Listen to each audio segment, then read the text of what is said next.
qui commence par un impératif. L'impératif du verbe qara, iqra. Alors, la traduction immédiate que tous les musulmans disent aujourd'hui, c'est lis. L'historien vous dit tout de suite attention. En ce temps-là, la lecture ne se faisait pas sur des livres écrits. Le livre écrit était quelque chose de rare. L'écriture était quelque chose de rare.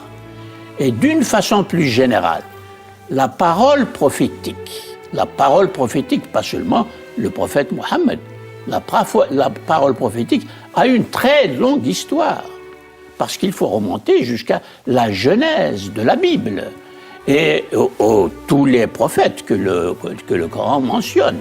C'est donc une très très vieille lignée qui est tout de suite évoquée. Et c'est dans cette lignée que ce Iqra va retentir. Et donc dans la traduction, nous n'allons pas dire lis, mais énonce. Certains disent récite. Ils ne récitent pas. C'est une parole neuve. Elle s'articule pour la première fois dans l'histoire de cette longue lignée du discours prophétique devant un public arabe. Et ce public arabe est polythéiste. Il n'est pas encore monothéiste. Mais dans ce public arabe auquel va s'adresser ce premier Iqra, qui est une injonction, un impératif, il y a des juifs, il y a des chrétiens.